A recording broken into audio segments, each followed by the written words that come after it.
But first, as you've been hearing, in the last couple of hours, China has unveiled its GDP growth figures for the third quarter.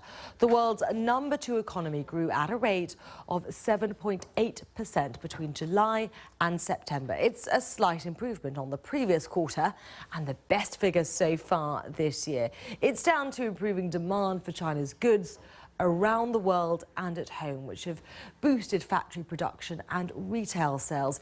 It means China is on track to hit the government's growth target of 7.5% this year.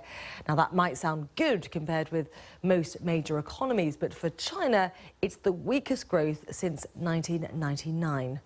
Well, let's talk now to our chief business correspondent, Linda Yu, who's in our Beijing bureau for us. Linda, so China is speeding up, but as I was just saying, it's still the slowest growth that we've seen in the country since 1999. Why is that?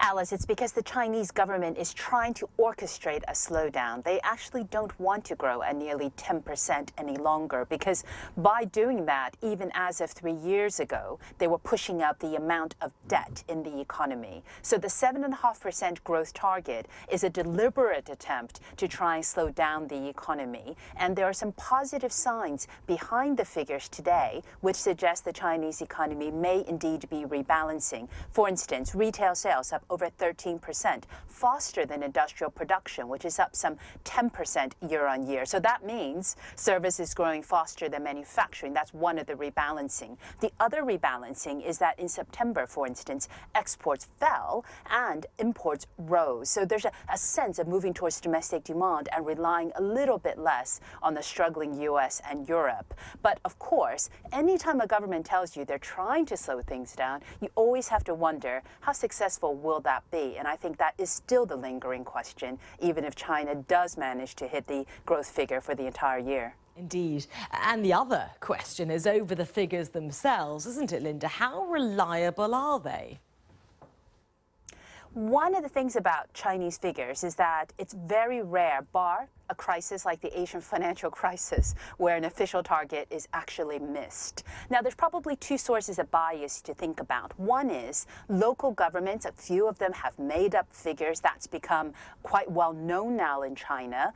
So, local government officials, for promotion reasons, don't want to misreport. But the other source of bias is that China is a very big country, so there's probably underreported economic activity.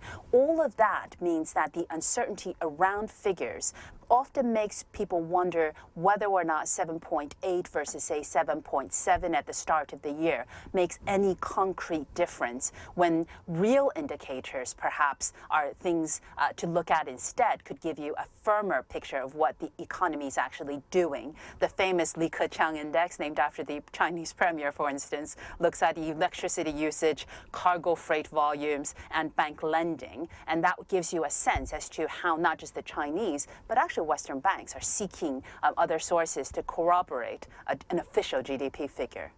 OK, Linda, many thanks for the update there. Linda, you there for us, the BBC's chief business correspondent there. Now, Google shares jumped to a new record high of more than $950 in after-hours trading after the internet giant posted strong results after the Wall Street closing bell. Well, Google made profits of